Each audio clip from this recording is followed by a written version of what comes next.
Buenas noches, una nueva emisión del Grano del Sistema. Me preguntan por qué lo de las fotos al comienzo del programa. Es para que vayamos tomando conciencia de lo que estamos a punto de perder. Este programa va a tener una serie de temas que van a parecer descolgados, pero sobre el final vamos a juntar a todos. Porque la Argentina está de remate y el enemigo lo sabe. Bill Gates utiliza como conejillo de indias a embarazadas tucumanas. Con la autorización del gobernador de Tucumán, el kirchnerista Juan Luis Mansur, la Fundación del Magnate Tecnológico financia el estudio para lograr que los bebés reciban anticuerpos desde la placenta. No detallan sobre posibles efectos colaterales. El lugar elegido es el Instituto de Ginecología y Obstetricia Nuestra Señora de la Merced de San Miguel de Tucumán, o la maternidad, como le dicen los tucumanos, donde hay entre 15 y 20 partos por día. La Fundación Bill y Melinda Gates, a través de un laboratorio estadounidense especializado, financia en la maternidad la investigación de una supuesta vacuna que se aplica a mujeres embarazadas. Buscan así prevenir la forma más grave de bronquiolitis en menores de 2 años. La doctora Elena Hurtado, directora de la maternidad, declaró que no hay ninguna compensación prevista por participar en el estudio.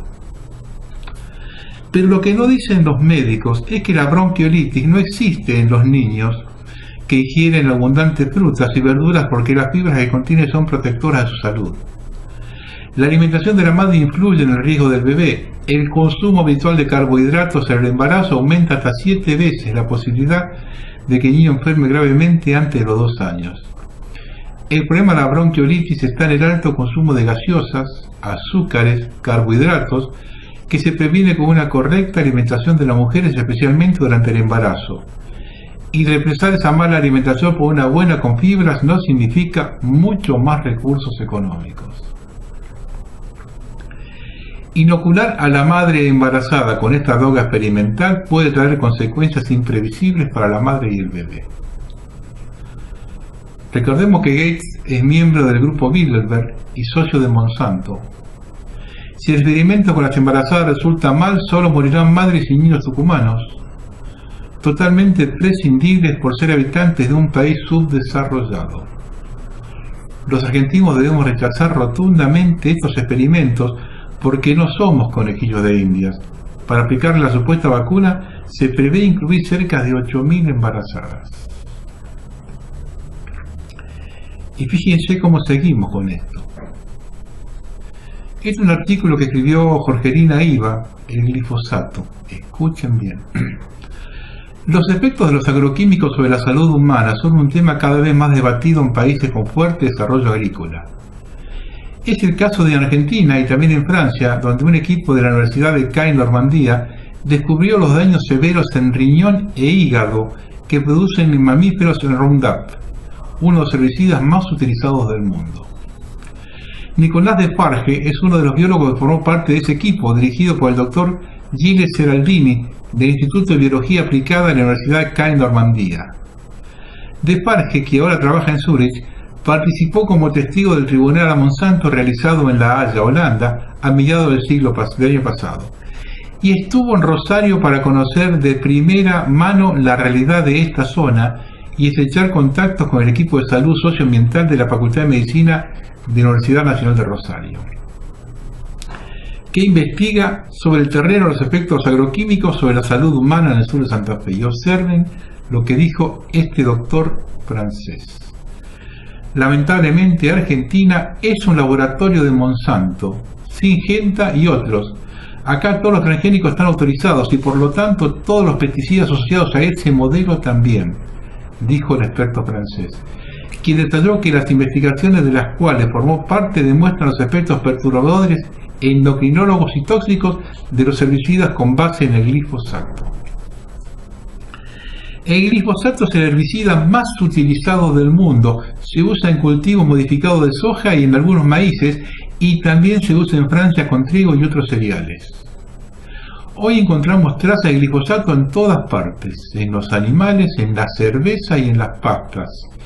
Es la segunda causa de prohibiciones de tomar agua potable en Francia, donde también ha sido encontrado.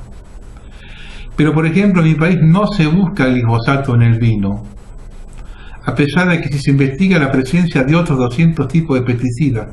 ¿Por qué? Porque ese test estaba protegido por una licencia de Monsanto. Extrañamente, a pesar de ser el primer pesticida utilizado en el mundo, no se busca su presencia en los vinos de Francia. La respuesta es que Monsanto puso mucha plata para hacer creer que el glifosato es seguro y que su utilización no implica ningún peligro. Trabajamos sobre un organismo genéticamente modificado cuya importación está autorizada en Francia, que se les da a los animales. Es un tipo de maíz tolerante al Roundup. También trabajamos con Roundup en sí mismo, ya que es un producto autorizado por las agencias de alimentación de todo el mundo. El problema es que las industrias estudian el glifosato solo, y lo que usan los productores son combinaciones de químicos, cuyos efectos nunca fueron evaluados de manera clínica en animales, algo escandaloso. Todos piensan que los productos que están en el mercado fueron testeados de forma científica, pero no es así. Son las industrias, Monsanto u otros, los que hacen sus propios estudios en laboratorios amigos sobre glifosato puro, pero no lo hacen en Roundup ni en otros productos combinados. Hemos demostrado que Roundup sobre células humanas es entre 1000 y 10.000 veces más tóxico que el glifosato solo, porque el Roundup contiene coadyuvantes que son tóxicos. Todas las sojas argentinas y otros organismos genéticamente modificados deberían estar prohibidos en Europa, y eso cuestionaría todo el sistema agrícola. Según estos resultados, todos los productos agroindustriales deberían estar prohibidos. Deberíamos prohibir los pesticidas empezando por Roundup, para ir hacia otro sistema agrícola, el que sea orgánico o agroecológico. El glifosato fue clasificado hace poco como probable cancerígeno, lo que significa que cada vez hay menos dudas. Lamentablemente, Argentina es un laboratorio de Monsanto, Syngenta y otros. Acá todos los organismos genéticamente modificados están autorizados y por lo tanto todos los pesticidas asociados a ese modelo también. Somos conejitos de indias en Tucumán con las vacunas, con el glifosato en todo el país. Tenemos medio país inundado. Yo toqué varias veces el tema, pero es un tema que a la gente no le interesa demasiado, por lo menos los que están fuera, los urbanos, que hasta ahora no les tocó. Pero acá voy a leer algo de un ingeniero agrónomo Jaime Gaviña, que él toca el tema más o menos como lo toqué yo en algunas medidas. No estaba equivocado. El campo y las catástrofes climáticas. Semanas atrás, Miguel Bogiano me preguntaba si había una explicación lógica frente a tanta catástrofe climática azotando nuestra querida pampa húmeda en los últimos años. La verdad es que hay muchas teorías que involucran desde el cambio climático hasta el efecto mariposa. Sin embargo, hay datos concretos que podrían explicar una parte del problema hídrico en la región. Un investigador del CONICET, M. Noceto, mostró en una jornada del CREA cómo las napas freáticas, aguas subterráneas al sur de Córdoba, estaban 11 metros hace 40 años y ahora se ubican alrededor de 2 metros, con lluvias anuales promedio parecidas. ¿Cómo se explica esto? Tratando de simplificar una realidad mucho más compleja, podríamos decir que los productores fueron cambiando su sistema de producción, y esto tuvo un gran impacto a nivel de napas. Migraron desde un sistema ganadero pastoril hacia un sistema en busca de mayor renta, mucho más agrícola, con ganadería en corrales o sin ganadería alguna, eliminando total o parcialmente las pasturas del esquema productivo. La diferencia entre el consumo de una pastura de 1000-1200 milímetros anuales frente a un cultivo de soja o maíz de 500-600 milímetros anuales da un excedente de 400-600 milímetros anuales que sin duda alguna contribuye a subir el nivel de las napas. A partir de este alto nivel de napas en la región más productiva del país, cuando hay lluvias por encima de estadísticas normales, se conectan los bajos con las lagunas. Esto provoca inundaciones masivas en millones de hectáreas productivas, agregando una nueva dosis de riesgo al negocio agropecuario, en especial a los granos. Así fue que tuvimos la inundación del año pasado en el sur de Santa Fe y este año la inundación del sur de Córdoba y norte de Buenos Aires, teniendo al partido General Villegas y su población urbana en jaque. No solo por el peligro de evacuación, sino por el total parate económico y consecuentemente el peligro del cese en la cadena de pagos. Me imagino que si el gobierno nacional no actúa rápidamente para frenar el despelote económico-financiero que se viene en la zona, después puede ser muy tarde. La cosecha de soja está llegando a su fin en la zona oeste y calculo también en el resto del país. De las 20 millones de hectáreas sembradas, siempre esperamos lograr entre 54 y 59 millones de toneladas. La verdad es que al arrancar la cosecha parecía que las estimaciones de Luzda de 58 millones se iban a cumplir fácilmente. Sin embargo, las últimas lluvias de abril complicaron mucho el panorama y, como explicaba antes sobre las napas cercanas, dejaron más de 1 millón de hectáreas con riesgo de cosecha. E incluyo, dadas mis últimas giras en la región oeste, sumado a fotos y videos de colegas de otras localidades, parecería que ser bastante más que 1 millón de hectáreas en peligro de cosecha. Yo varias veces he manifestado en este programa que lo primero que se debe hacer es bajar las napas y llevar el agua dulce a bajos preparados y allí distribuirla hacia donde se necesita, y no arrojar millones de metros cúbicos de agua dulce al mar. Es más fácil echar la culpa al cambio climático y no hacer nada al respecto. Le han sacado las retenciones a la gente del campo cuando la gente del campo es responsable de esto que está pasando. Y lo tenemos que pagar ahora ante todos nosotros, mientras ellos no aportan absolutamente nada, se las llevan. Yo no estaba de acuerdo con las retenciones, pero si hay un problema colateral producido por el sistema de agropecuario que se usa ahora, háganse responsables. Si cambiaron el sistema productivo, háganse responsables. O quieren que se haga responsable de todo el país. Ustedes se la llevan y todo el país hasta ahora pagar las obras que hay que hacer. Bueno, después de todo, ¿a quién le interesan 100.000 votos en las zonas inundadas? Si con el dinero necesario para mitigar las inundaciones se generan obras en la zona metropolitana de Buenos Aires, donde votan 9 millones de personas. ¿Si este cálculo no lo hacen?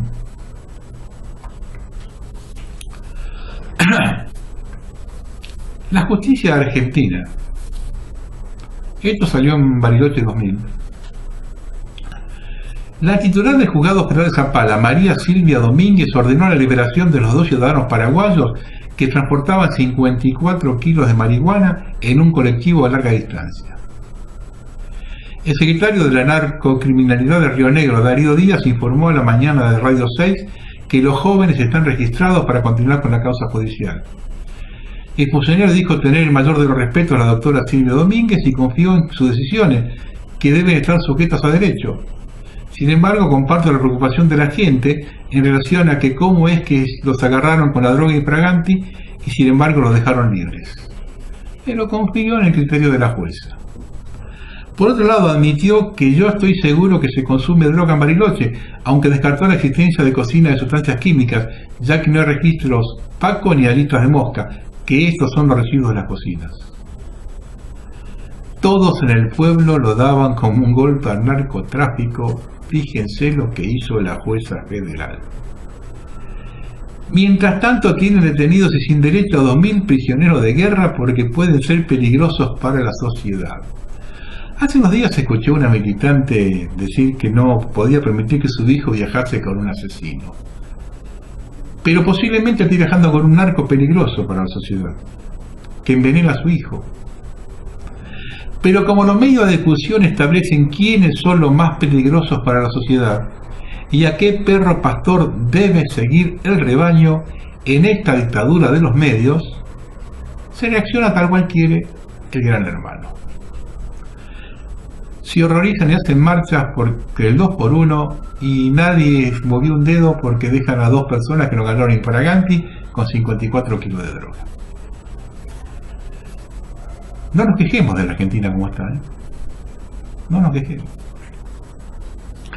Ahora vamos a ir entrando en el tema final. Fíjense cómo va todo encadenado después, ¿eh?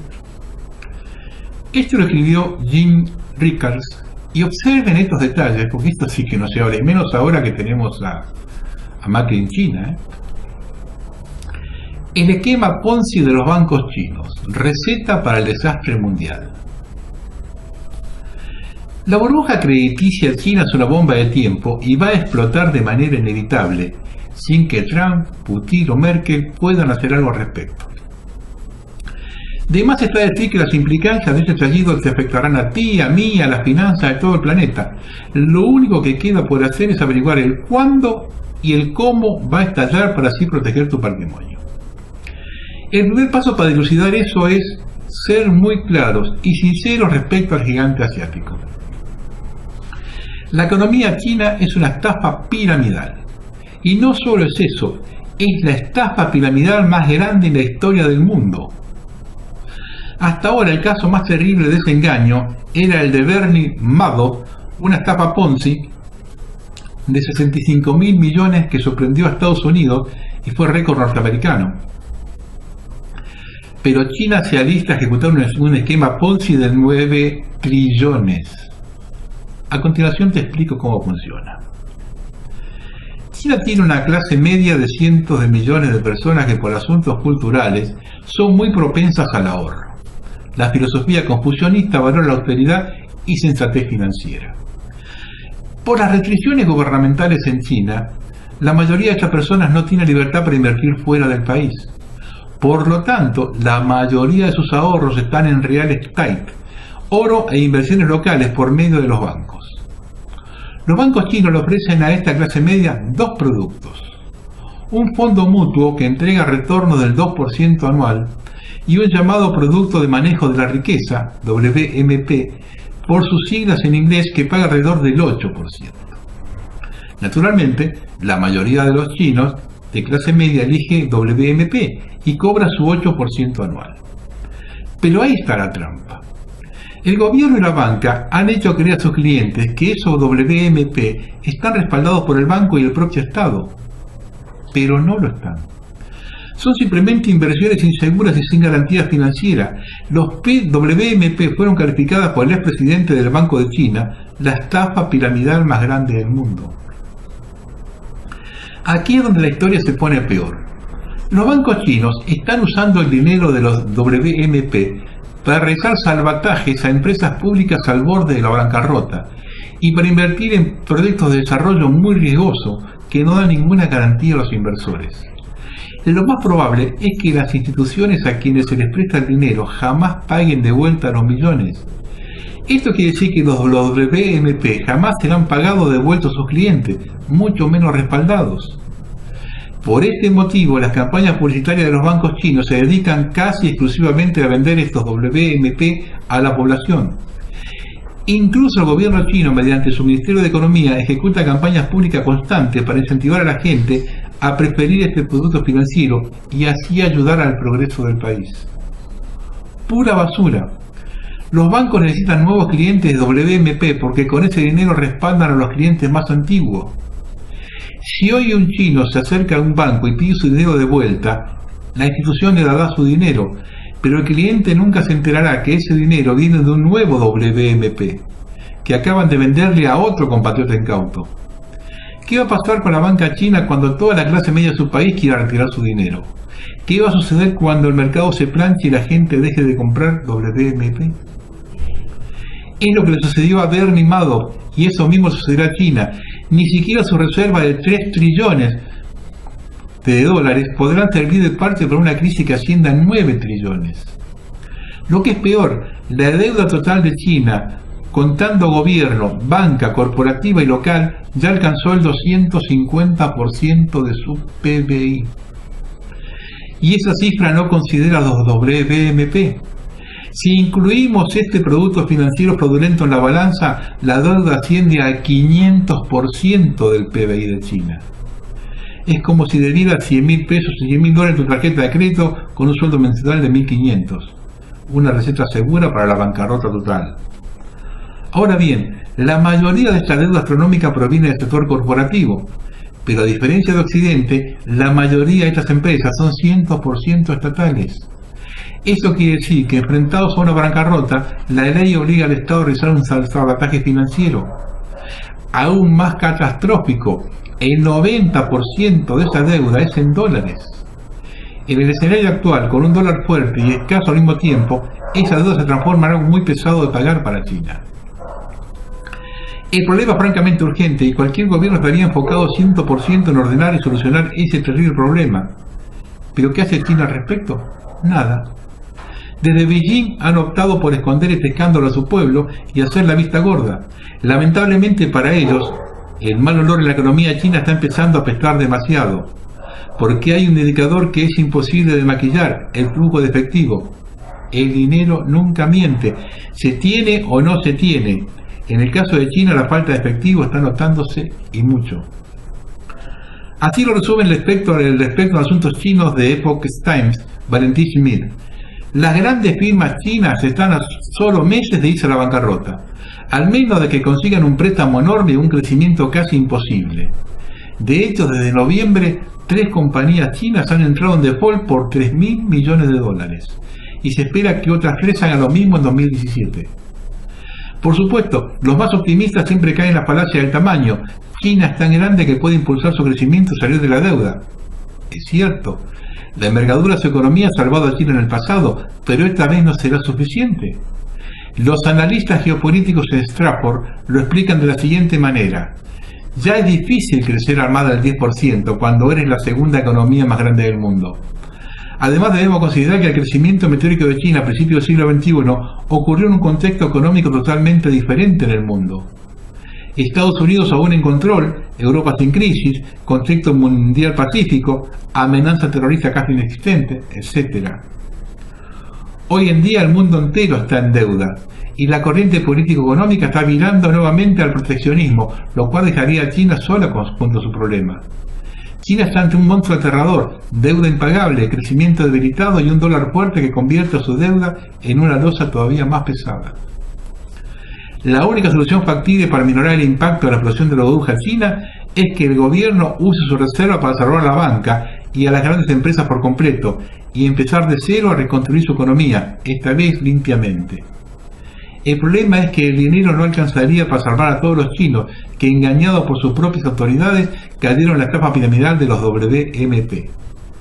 Por enésima vez en la historia, la clase media pagaría las consecuencias de la responsabilidad gubernamental, con el agravante no menor por el tamaño e influencia de China en la economía mundial, y esta vez terminaríamos pagándolo todos. Y colateralmente a esto, hay un artículo urgente 24 que habla de ruta de la seda. Es como salir para adelante, ¿no?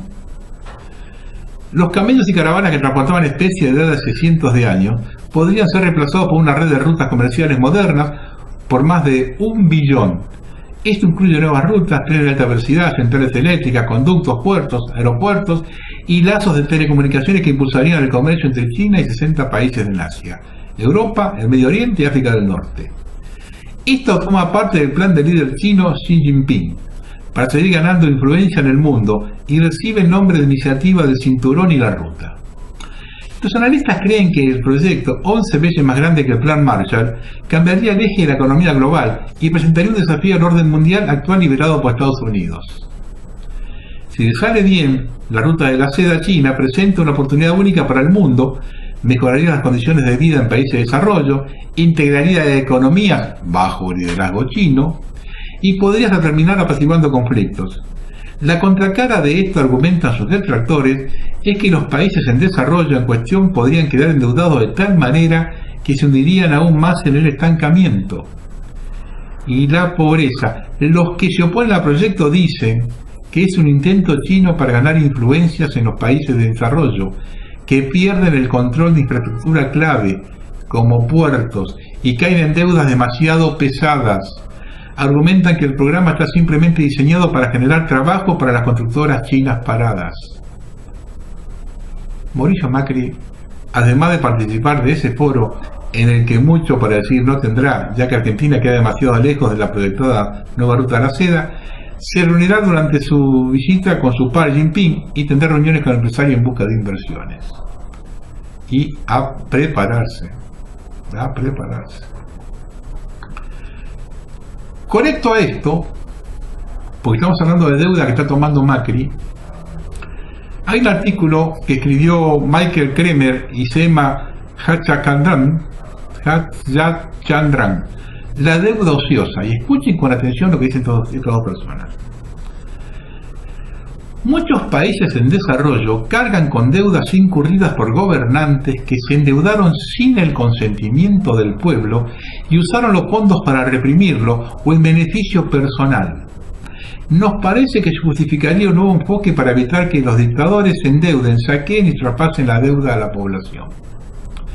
La doctrina de la deuda ociosa surgió en 1898 tras la Guerra Hispanoamericana. Durante las negociaciones de paz, Estados Unidos sostuvo que ni ese país ni Cuba tenían la obligación de asumir la deuda contraída sin el consentimiento de la población cubana por el gobierno colonial, que no usó los fondos en beneficio del pueblo. España nunca aceptó la validez de ese argumento, pero prevaleció la posición estadounidense y España se hizo cargo de la deuda de Cuba en virtud del Tratado de París. Poco después los juristas elaboraron una doctrina similar. Desde entonces numerosos regímenes han sido vinculados a la noción de la deuda odiosa. En un estudio reciente propusimos la creación de una institución independiente que pueda determinar si un régimen es legítimo y declararla odiosa a la deuda soberana incurrida por el que no lo sea, y por lo tanto que el gobierno sucesor no deba asumirla. Si se organiza adecuadamente, esta institución podría restringir la capacidad de los dictadores para saquear, reducir el endeudamiento de los países pobres, limitar el riesgo para los bancos y bajar las tasas de interés para los gobiernos legítimos y sus empréstitos. Esta política podría considerarse como una sanción económica que nadie tendría incentivos para evadir. Nuevo enfoque para la deuda odiosa. Actualmente los países reembolsan sus deudas aunque sean odiosas, porque si no lo hacen, sus activos externos podrían ser confiscados y se empañaría su reputación, lo cual le dificultaría obtener nuevos préstamos y atraer inversión extranjera. Sin embargo, si existiera una institución que evaluara y declarara si un régimen es odioso, podría crearse un nuevo equilibrio y la reputación de los países no se perjudicaría si se niegan a reembolsar deudas ilegítimas, así como la calificación crediticia de particulares no se daña si no reembolsan deudas que otros han contraído fraudulentamente en su nombre. Por ejemplo, si las principales potencias mundiales, los organismos internacionales y las instituciones financieras declaran que un régimen es odioso y anuncian que se justificaría que los gobiernos sucesores repudiaran los nuevos préstamos obtenidos por ese régimen, un banco privado, incluso inescrupuloso, lo pensaría dos veces antes de darle crédito. Este argumento se basa en un resultado bien conocido de la teoría de los juegos. Si se repite un juego varias veces se obtienen muchos equilibrios posibles, y la simple divulgación de una parte de la información puede crear un nuevo y en este caso mejor equilibrio. Sin embargo, no hay garantías de que surgirá un acuerdo general sobre este nuevo equilibrio. Un enfoque similar podría cumplir un objetivo distinto: limitar las operaciones de rescate internacionales de gobiernos legítimos que se endeudan para financiar políticas económicas desastrosas. Si la población elige al gobierno, algunos sostendrán que bloquear su acceso al crédito es una violación de su soberanía. Pero muchos mantienen también que las instituciones financieras internacionales no deberían subvencionar el gasto dispendioso y que a veces lo hacen cuando prestan asistencias a países con economías arruinadas. Este es el conocido argumento del riesgo moral. La expectativa de un rescate por parte de instituciones financieras internacionales alienta a los bancos comerciales y obligacionistas a dar préstamos que ostensiblemente los gobiernos no podrán reembolsar. Las instituciones financieras pueden desalentar este financiamiento oportunista. No se requiere, como en los casos de deuda odiosa, un grupo de juristas independientes. Las mismas instituciones podrían evaluar a los gobiernos basándose en aspectos puramente económicos. Podrían anunciar primero que las políticas del gobierno probablemente le impedirán cumplir sus obligaciones. Cuando el país empiece a adoptar políticas apropiadas, podrían suministrar asistencia, aunque no para ayudar a reembolsar la deuda emitida con posterioridad al anuncio. En particular, una institución financiera internacional podría estipular, antes de otorgar asistencia, que el país no puede reembolsar simultáneamente los préstamos recibidos tras el anuncio. Esta condición eliminaría los incentivos para que los bancos comerciales presten exclusivamente previendo préstamos de una institución financiera internacional. Se evitaría así alentar un financiamiento privado motivado por la posibilidad de un rescate. Los préstamos no se considerarían legítimos ni irrecuperables, a diferencia de los casos de deuda odiosa, y los acreedores seguirán otorgando préstamos si estiman que la asistencia externa es innecesaria.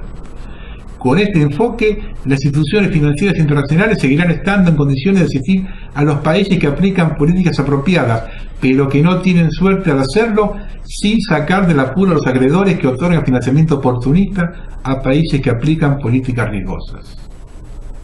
Claro, es parte del plan esto.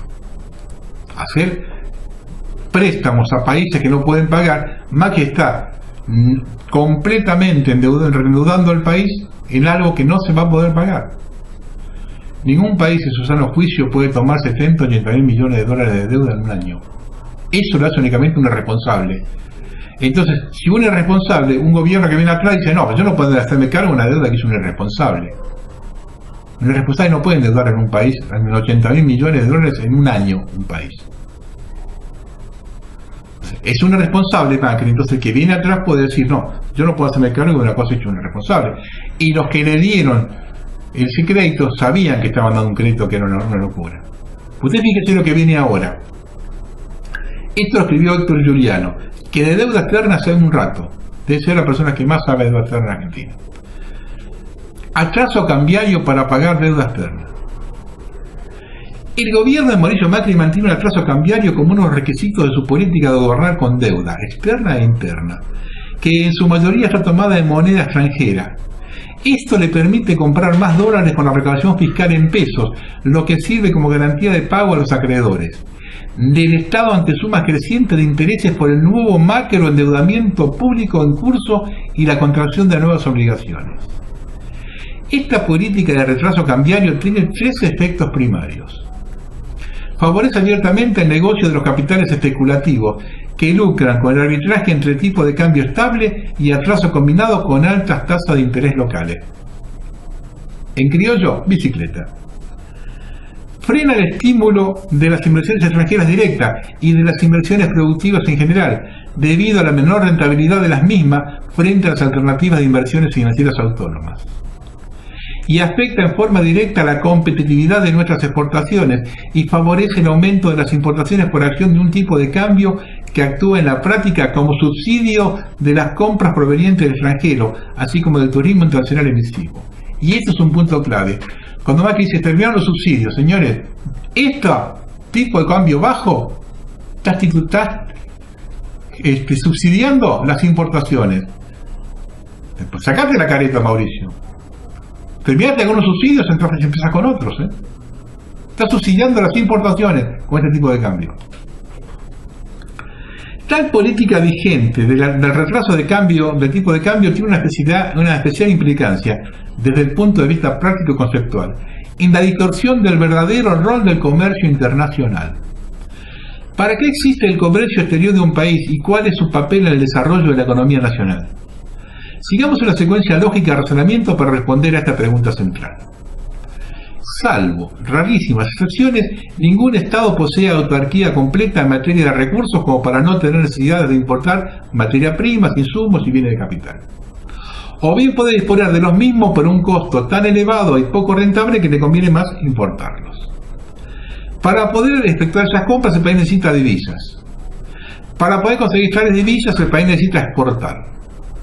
Ergo, el comercio exterior, desde el punto de vista de la economía nacional, no existe para que los gobiernos subsidien negocios privados de ventas al extranjero, sino que existe para que los países obtengan de sus exportaciones las divisas necesarias para poder pagar sus importaciones.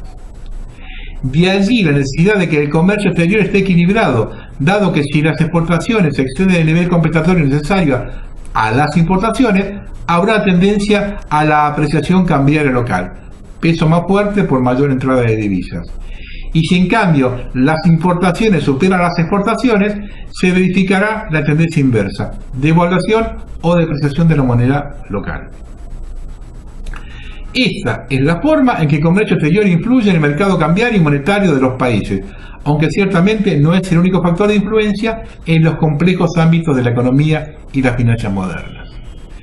En el caso argentino actual, empero, se da un proceso inverso o antinatural, porque el tipo de cambio retrasado no es producto del desequilibrio de la balanza comercial, sino por el contrario, consecuencia de la política financiera, monetaria y cambiaria del gobierno.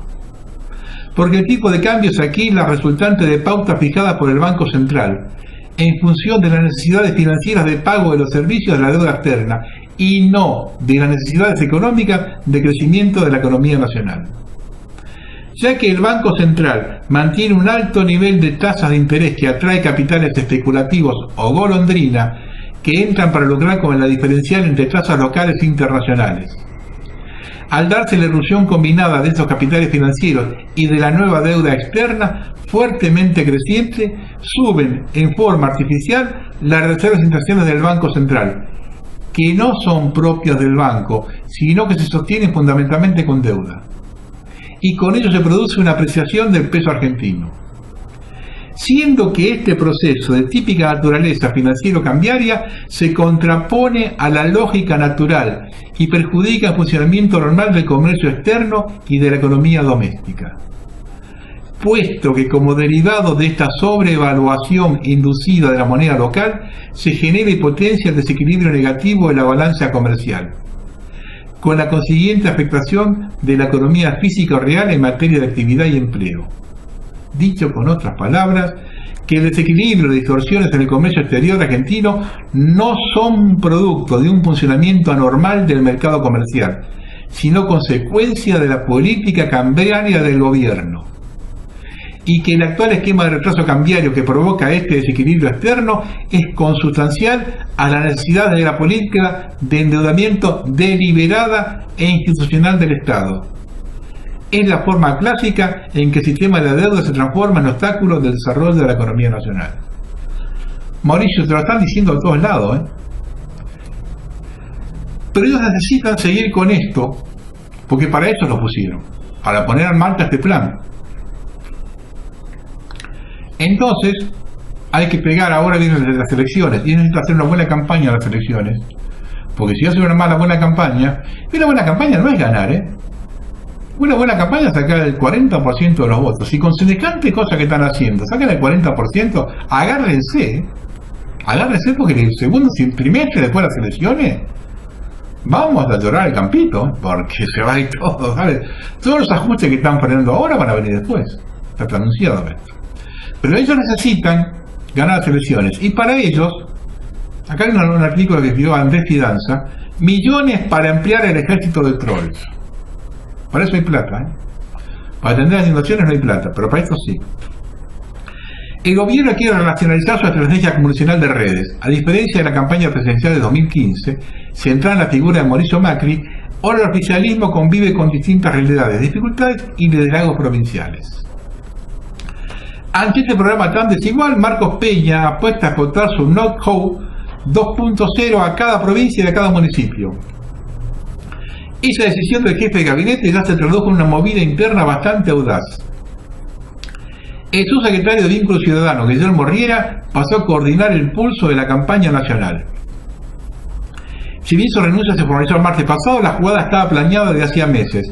Ese cambio de rol, a su vez, marca la enorme importancia que el macrismo le atribuye a las legislativas. Con el aval de Peña, Riera dará servicios y bajará de líneas a los equipos comunales de cada distrito. Les transmitirá los ejes discursivos del gobierno, técnicas de viralización y tips sobre cuándo es recomendable responder, callar o distraer. Ex empleado de la Nación y ex militante de la UCD, con la Alzogaray ahí, ¿qué podemos pedir? Riera ya concretó la mudanza. Reemplazó su oficina del segundo piso de Casa Rosada, con vista a la Plaza de Mayo, por otra en el edificio de la campaña PRO, ubicado en la esquina de Balcarce y Avenida Belgrano.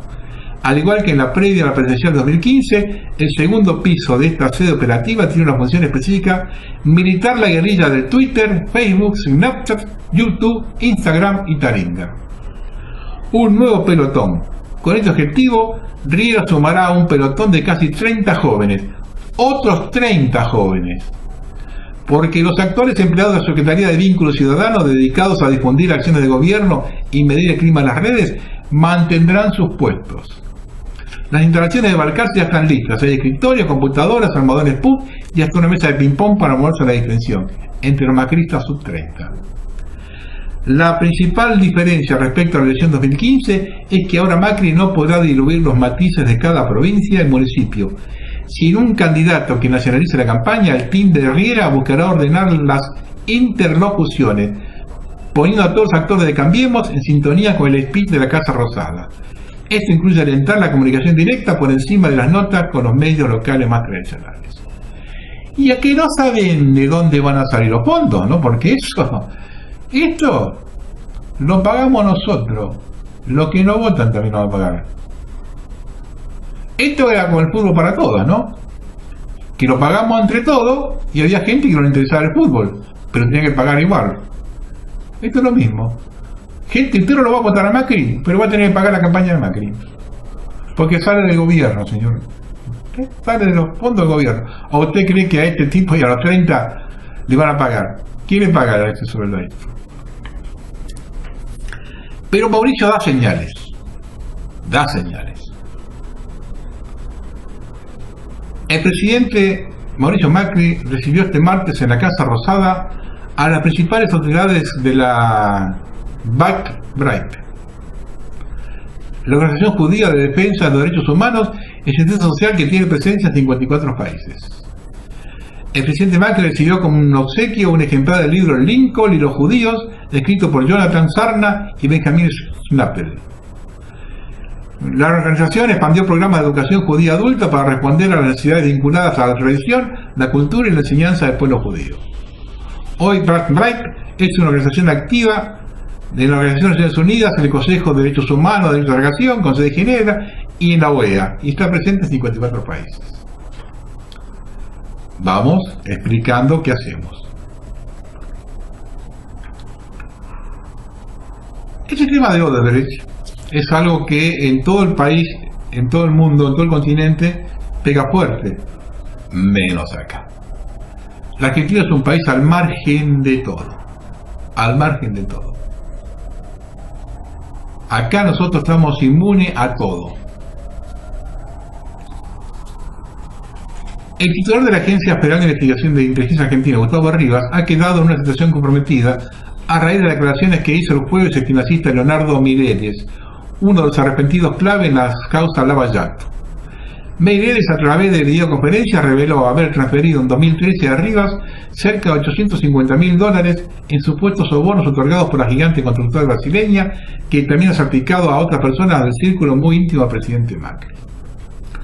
La revelación se basa en una propuesta que presentó el 9 de mayo Odebrecht a la Justicia Federal Argentina sobre un acuerdo de colaboración amplio y eficaz, similar a los celebrados ante las autoridades judiciales de la República Federativa de Brasil, de Suiza, Estados Unidos y Dominicana, según se lee en el comunicado de la empresa. Si allá te dieron bola, pero acá, bola te van a dar. De este modo, Meireles confirma la acusación que pesaba sobre Rivas, luego de que en 2013 fueron aportados a la Fiscalía documentos al respecto. En enero, Macri defendió al titular de la AFI como íntimo amigo suyo y en marzo fue sobreseído el caso. Listo.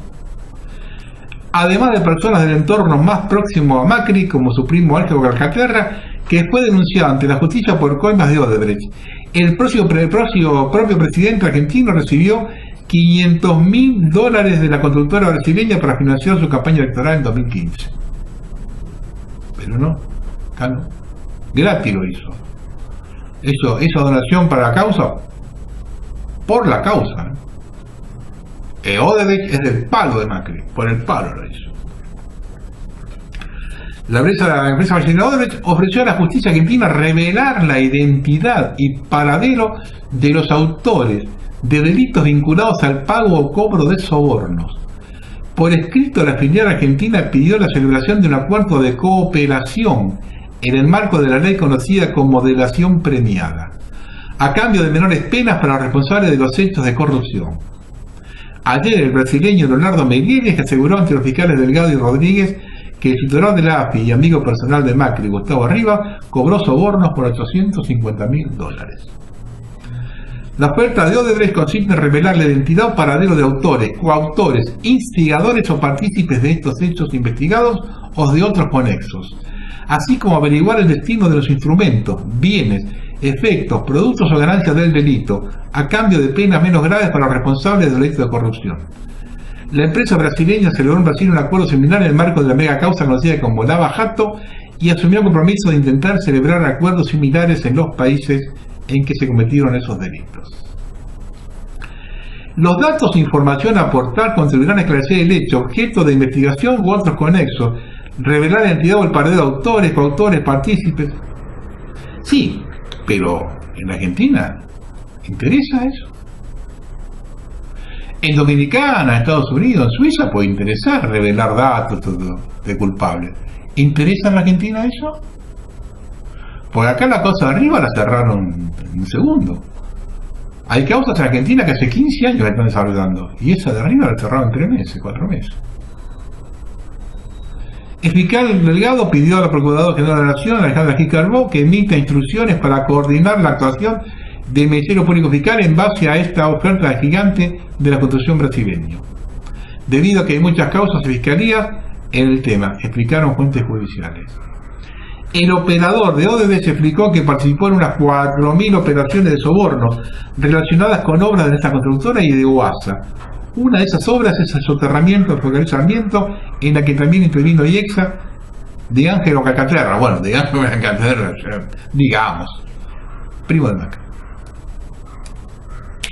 Pero acá pasa nada.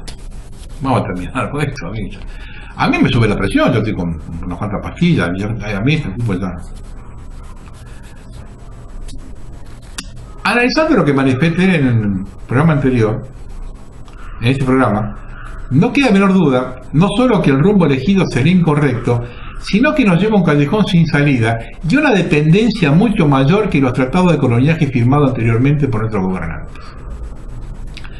Negociar y depender de los chinos es retroceder más de 200 años. No hay un solo país en el planeta al que los chinos le compren bienes con valor agregado. Compra materia prima y exportan industria, como durante el virreinato, que con 30 cueros tenía el valor de un par de zapatos. Pero y encima, la plata que ganan se la llevan a China. Eso yo lo expliqué en un programa anterior, con ese español que decía hablar del modelo parasitario chino. La plata se la llevan a China. Acá no queda nada. Hemos construido nuestras centrales nucleares y todo el sistema hidroeléctrico. Debemos construir nosotros. ¿A quién le cabe ahora determinar que lo deben hacer consorcios externos? Acaba de firmar un contrato para hacer 2 empresas de centrales nucleares chinas, cuando aquí hemos hecho 3 nosotros. Cerremos la Comisión de Energía Atómica, cerrémosla. Al compás de las guerras se potenció la industria argentina. Cuando el mundo estaba guerreando, comenzamos a fabricar lo que necesitábamos. En 2001, cuando tocamos fondo, entre otras causas por Mauricio Macri, negociador personal con Cavallo de la realización de la deuda externa, fugador de dinero durante el corralito, gran beneficiario del vaciamiento del proceso y del menemato. Repito, en 2001, cuando nadie traía un peso a la Argentina, no nos caímos del mundo. Y los índices de desocupación y pobreza fueron los que dejaron a los liberales en los 90. No se profundizó, a pesar del saqueo de esta gente. Eso la vivimos nosotros. A mí no me la contó nadie eso. ¿Por qué te burlas, Mauricio, de la capacidad de los argentinos y todo lo contratás en el exterior? O lo que querés hacer con los chinos es incrementar el 4% de comisión de tu padre. Porque esos 12.000 millones que dice que van a costar las centrales atómicas, ¿el 4% lleva tu viejo de eso? Le voy a relatar un hecho ignorado por los liberales que redactan la historia oficial. Hace un poquito de historia. Este hecho no lo conoce nadie. Durante el gobierno de Rosas, con el tema de los continuos bloqueos, Buenos Aires se había convertido en un gran taller industrial. Había 106 fábricas montadas, 1850. 743 talleres artesanales. Eso producía la inmigración de campesinos y artesanos y maestros de toda Europa. Vinieron un montón de vascos acá en esa época. A esto agreguen que Córdoba era el centro productor de los tejidos de lana y curtiembre de pieles. En San Luis se fabricaban ponchos de lana, en Catamarca tejidos de algodón y también se tejía en Corrientes de Santa Fe. Se hilaba el algodón en Tucumán, Salta y Jujuy. Tucumán tenía además 3 ingenios azucareros. Los vinos de Mendoza, San Juan, La Rioja, Catamarca y Salta abastecían buena parte del consumo de la Confederación. En Tucumán, Salta y Corrientes se producía tabaco. A lo largo del litoral, desde Corrientes a Buenos Aires, se fabricaban buques de cabotaje, carretas en Tucumán y Mendoza. En 1850, con respecto a 1822, las exportaciones de la industria derivada de la ganadería habían aumentado 4 veces. ¿Se imaginan con esta base si el país se organizaba en paz? Todo esto se destruyó en Caseros. Y luego, con la famosa generación del 80, que los aladides del sistema dicen que fue lo mejor que le pasó a los argentinos, aconteció lo siguiente. Se establece un país agroexportador. Ni siquiera la mínima industria primitiva, un frigorífico o un lavadero de lana. Todo se dejó en manos de los ingleses. Durante este gobierno se produjeron las mayores inversiones de este país en función de sus intereses. Un inmenso sistema ferroviario radial sobre los puertos de Rosario y Buenos Aires para atacar la producción agrícola, frigoríficos y bancos para financiarlas. En 1890, el 85% de la riqueza estaba en manos de Inglaterra. Roca creó además una burguesía contratista. El Estado financiaba las obras, que eran llevadas a cabo por privados. Una ola de corrupción política y administrativa convierte al gobierno en instrumento para la satisfacción de los intereses privados en remedio de los públicos. La avidez por hacer obras obligó al gobierno a tomar créditos para cubrir el déficit. En 1886, un tercio de la recaudación era para pagar deuda. Se estaba formando un cóctel explosivo. Todo se sostenía por un sistema político perverso, el cual estaba plagado de fraudes, aprietes e intimidaciones. Un régimen liberal homogéneo dominaba el país completo. La oposición era alguien con una visión diferente de la misma política o un despechado del régimen, porque el resto estaba eliminado. No se discutían política de Estado. Todo esto explotó en 1890 y generaron leyes represivas del principio del siglo XX, motivo por el cual durante la celebración del centenario estaban las cárceles llenas y a Irigoyen le reventaron todas las protestas obreras. ¿Se diferencia Macri de esto? Y haciendo lo mismo, ¿esperamos otro resultado? ¿No aprendemos de la historia o la repetimos para que tenga el mismo final? Estamos entregados al país atado de pies y manos con 43 millones de personas dentro para que practiquen la eugenesia que luego impondrán en todo el mundo. Eugenesia que viene de la mano de Monsanto para que diga que somos un banco de prueba. Y nos envenenan toda la comida para que se prueben vacunas en gente de bajos recursos, para que nos saqueen los recursos y nos envíen el agua contaminada. Lo he dicho varias veces. Vienen por la tierra y la quieren vacía. No les importa otra cosa, y nosotros con nuestros impuestos financiamos nuestros verdugos. Encima le hacemos el circo que los votamos, para que legitimen el saqueo y el genocidio sobre el pueblo argentino. Sí, genocidio. Según la definición de las Naciones Unidas de 1951, en la convención actual, genocidio significa cualquiera de los siguientes actos cometidos con la intención de destruir total o parcialmente a un grupo nacional, étnico, racial o religioso, tales como a. Exterminio de miembros de un grupo. B. Atentado grave contra la integridad física o mental de los miembros de un grupo. C. Sometimiento deliberado del grupo a condiciones de existencia que podrían acarrear su destrucción física total o parcial. D. Medidas destinadas a impedir los nacimientos en un grupo. Y E. Traslado por la fuerza de niños del grupo a otro grupo.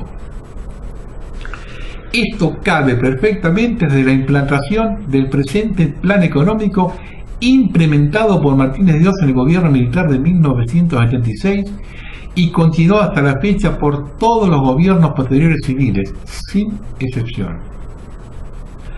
La Ley de Entidades Financieras 21.526, uno de los pilares de la economía nacional en la actualidad, fue promulgada el 14 de febrero de 1977. Hace 40 años, con la firma de Jorge Rafael Videla y de su ministro de Economía, José Alfredo Martínez Dios. Si bien desde entonces ha sufrido modificaciones menores, los puntos centrales se mantienen firmes, lo que representa una deuda para la democracia. La Ley de Entidades Financieras constituye una traba para que el Estado regule el sector financiero en favor del crédito para el desarrollo económico. Ni bien comenzó su gestión, el gobierno de Mauricio Macri profundizó la desregulación que inspira aquella norma de la dictadura. La ley de entidades financieras inició el profundo surco que la Escuela de Chicago y el Consenso de Washington dejó en América Latina desde fines de los 70.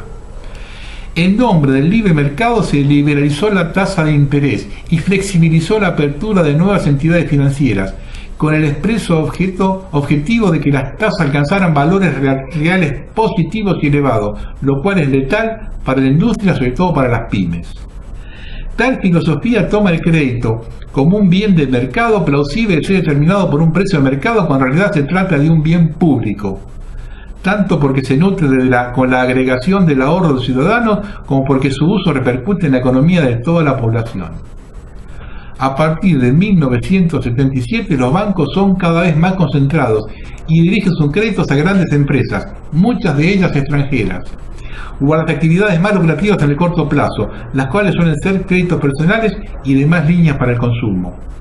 En momento de especulación tiene lugar otra variante, que es el crédito para la lisa y llana compra de moneda extranjera, explica Rodrigo López, economista sociólogo de la Catedral Nacional Arturo Jauretche. Según un informe del diario La Nación de 2008, mueren 8 niños de menos de 5 años por día, a raíz de enfermedades ligadas con la desnutrición. Esto lleva en 40 años de vigencia del modelo económico a una cifra, sin contar el aumento de la población o mayores de 5 años, a 116.800 niños fallecidos a causa de hambre. Y esto nadie lo considera un genocidio, ni aquellos que dicen defender los derechos humanos o los otros que quieren la versión completa. Esto lleva a dos conclusiones. Una es que el pacto liberal marxista realmente existe, por más que sean los extraídos unos y otros. La otra es que no queda otra solución que juzgar por genocida a todos aquellos que han ocupado cargos públicos vinculados al tema económico, desde 1976 a la fecha, con los presidentes a la cabeza. Mientras esto no ocurra, todo lo demás es jueguito para la tribuna, por más doloroso que parezca el sufrimiento pasado y presente de cada uno. Nada se puede comparar con el drama por la muerte por hambre de una criatura indefensa en un país que produce alimentos de sobra. Buenas noches.